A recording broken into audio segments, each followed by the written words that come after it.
Hello all, welcome to the new Simply Put series by Kalam IS Academy. This is Priyanka Mahapatra, faculty at Kalam IS. So today we'll be having a discussion on the newspaper dated 18th of January 2024. So the text and the context section of the Hindu newspaper was having no articles important from our exam point of view, so we won't be discussing any of them. Then coming to the explain section of the Indian Express newspaper, two articles were important about the inequality and social mobility and the gaps in learning, that is the ASER report 2023. So these are the two articles that we are going to discuss today, which is displayed on your screen. So the first article is about Abhijit Banerjee and Esther Duflo interview. So both got Nobel Prize in Economics in the year 2019 for the randomized controlled trials. And here they have come with an interview on India's policy frame, how it is not focused on inequality, how it is not addressing the poverty. Okay, so regarding the poverty, they are saying that we do not have any official data on poverty since 2011. So it is very difficult in that case to have an appropriate policy response towards it. Because for any policy response, for any policy making, we need proper data with us. Okay, so we are not having any official data on poverty since 2011. Again, the consumption data is not really there. So in that case, the multidimensional poverty index is a better thing to use for calculation of the poverty. So what is multidimensional poverty index? The Global Multidimensional Poverty Index 2023 is been released by UNDP. So this becomes very important for your prelims point of view. UNDP, that is United Nations Development Programme, and the Oxford Poverty and Human Development Index. So both the institutions, they're responsible for the release of the global MPI. So what does MPI measure? It measures all the deprivation related to the health, education, standard of living. So it measures the interlinked deprivations in the health, in the education, and the standard of living of a person that directly affects a person's life and well-being. Okay, and in case of India, it has been used by Niti Aayog and Government of India in common discourse for the calculation of the poverty.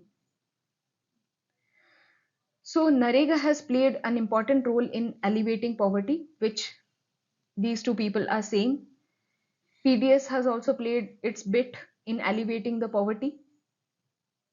And India has a long tradition of excellent infrastructure with the NSSO, with the National Sample Survey Organization. Okay, so though we are having excellent infrastructure, but we are not having any data with us. Again, the policies somehow they have been helpful in addressing the poverty like Narega and PDS. Okay, so here I want to emphasize that the points discussed in this slide, in this article over here, that becomes very important from your exam point of view. Rest points were not so important, so we are not going to discuss them. Okay, so coming to the inequality here, it has been discussed that abuse of power is the primary source of inequality in India, where we have seen a power shift.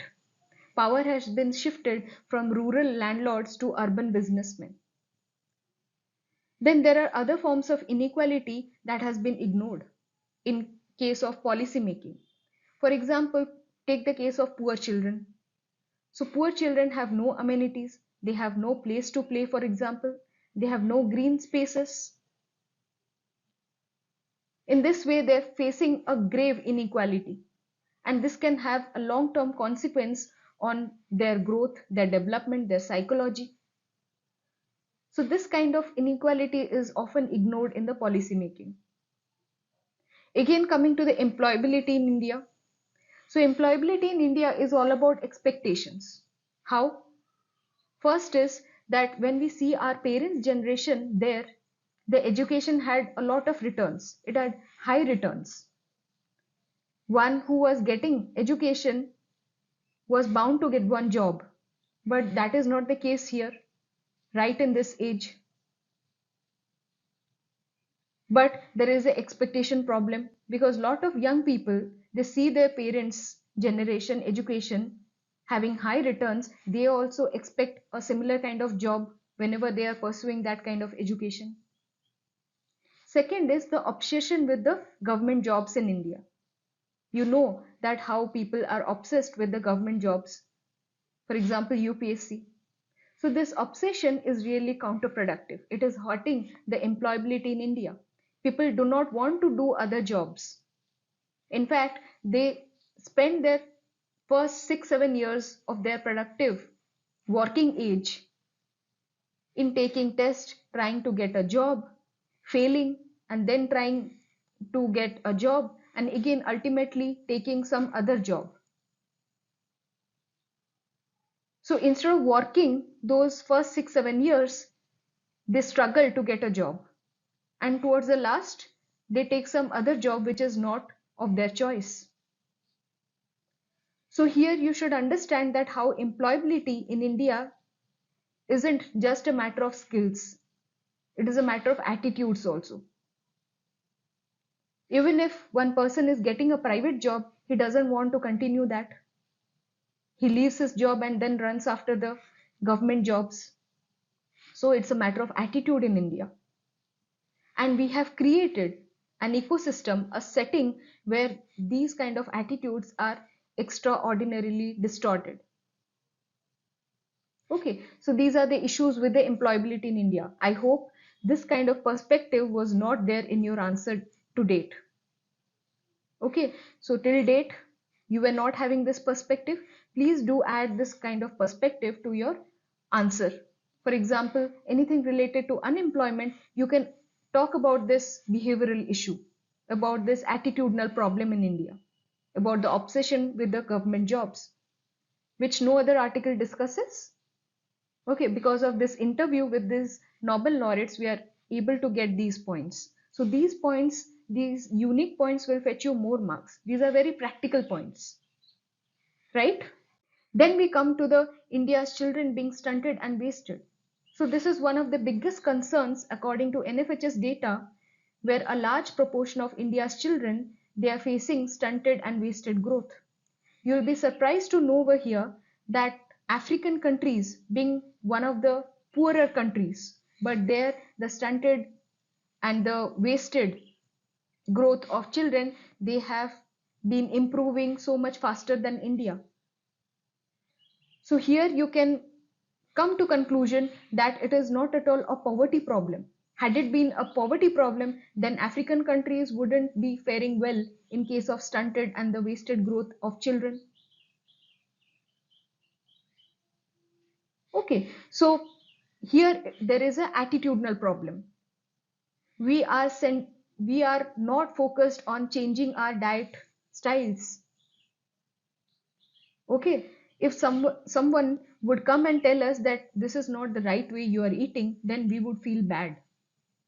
It will become politically incorrect to say that the kind of food you are eating, it is not correct. And the food which you have been eating since 20 years, 30 years, and somebody would come today and tell you that the kind of food you are eating is not at all nutritious, it is not good for your health, then you would feel bad. So it is a kind of attitudinal problem over here. Coming to the protein consumption specifically, the protein consumption in India is extraordinarily low. Everybody is focusing on giving dal. For example, the midday meal schemes. But dal is having very less protein. It is actually very starchy and has very little protein. Nobody is talking about the eggs having a lot of protein. Nobody is talking about milk having a lot of protein, peanut butter having a lot of protein. Even vegetarians can get a lot of protein from options like peanut butter. So there is an attitudinal problem on the consumption patterns in India. Okay, so you can say that in African countries, though they are very poor, but they are also improving on their stunting and wasting of children because of the right diets. So it is not at all a poverty problem. So this point you can easily write anything in any answer which is related to malnutrition. Okay, So this is a very good point. You can write. So this was all about the first topic's discussion. Then we come to the second topic. That is the ASER report 2023. So in this very article, we would be going to the age group of 14 to 18 years. So 2023 survey had a very unique survey of 14 to 18-year-old children in the rural areas. So originally this report surveys the children aged 6 to 14 years in the rural areas of the country. So there are some basic details you should be remembering from your exam point of view, that ASER report is brought by NGO Pratham since 2005, and it has been recording trends in school enrollment, attendance, reading and arithmetic abilities among the age group of 6 to 14 years in the rural areas of the country. Remember, it is in the rural areas only. Okay, but 2023 survey is surveying 14 to 18-year-old children in the rural areas and specifically focusing on their access to digital technology. Because from the past few years, the digital technology in education has been a much focused area. Okay, so they have surveyed this age group of children on the 4 criterias, that is ability to apply reading first, then mathematics skill, then everyday situation, how they are dealing with everyday situation third, and their access to digital technology. So survey seeks to measure 4 broad buckets: their activity, their aspiration, their awareness in general, and their ability. Basic survey is on their arithmetic and reading skills, then how ready the children are for their everyday activities, and assessment of doing some task with the phone, such as setting an alarm or searching for information online. So these were the basic criterias over which the age group of 14 to 18 years were surveyed in the rural areas. So what were the key findings? So here in the age group of 14 to 18 years, they were doing multiple things at a time, which is actually not captured by the education sector or any job market. Here, the ASER report has captured that around 30% are already working, often for their parents. Okay. Then coming to the learning gap, which is the basic survey which the ASER report does. So here it has found that 1 in 4 children still cannot read a standard second level text fluently in their regional language. More than half struggle with division problems. Right? And in arithmetic and English reading thing, the boys are doing better than the girls in arithmetic and English reading skills. But in enrollment category, the girls have done better than boys, and hence the enrollment gap has been closing over the years. Okay, so the enrollment gap between the boys and girls, they have been closing over the years. That is the enrollment category we are talking about. Please note here. But coming to the skills, arithmetic skills and English reading skills, the boys are doing better. Okay, and this is the general understanding, general finding that 1 in 4 children still cannot read a standard second level text fluently in their regional language. So this was the learning outcomes. Then we come to the access to technology, which is the main highlight of this report, of this ASER report 2023. So when we come to the usage of smartphone, almost everybody is using a smartphone. Almost 95% boys and 90% girls, they are using a smartphone. But when it comes to owning a smartphone, boys have more access. Here you can see in the graph over here that how males are having more access in terms of owning a smartphone than females. This is one thing. Again, another thing is that everybody is so comfortable using the social media, using the entertainment related activities like watching a movie or listening to music over phone. Close to 80% reported using their smartphone for this purpose only. But less people, they know how to use the phone for setting the alarm or searching anything online, or any phone related task. And in phone related task, boys are outperforming the girls. Right? So this was found about the access to tech. Then coming to the studies, coming to the subjects. So a majority of the respondents in class 11 or higher, they were already studying humanities related subjects. Why? Because their local high school were not having any option for science. If somebody wants to study science, the local high school was not having that choice. This is one finding. So here the way forward can be using the phone, using the smartphone for the enhanced purposes. You can sit back at home and study science. You can study technology. New education policy of 2020 allows for more flexibility. You can pursue more than one subject at a time. An opening of ways for a student to register for other kinds of learning opportunities is also there. That must be also cultured, that must be also appreciated for students. Then the physical restrictions in case of girls should also loosen.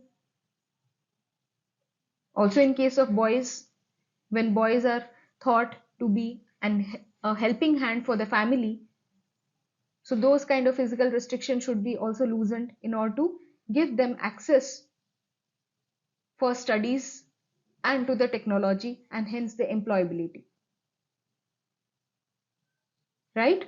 So this was all about today's discussion, and the short notes of this video discussion will be provided to you in our Telegram channel. The link for joining our Telegram channel will be provided in the description box. Tomorrow we'll be again having the discussion on the next day's newspaper. Until then, goodbye, take care, happy learning. Thank you so much.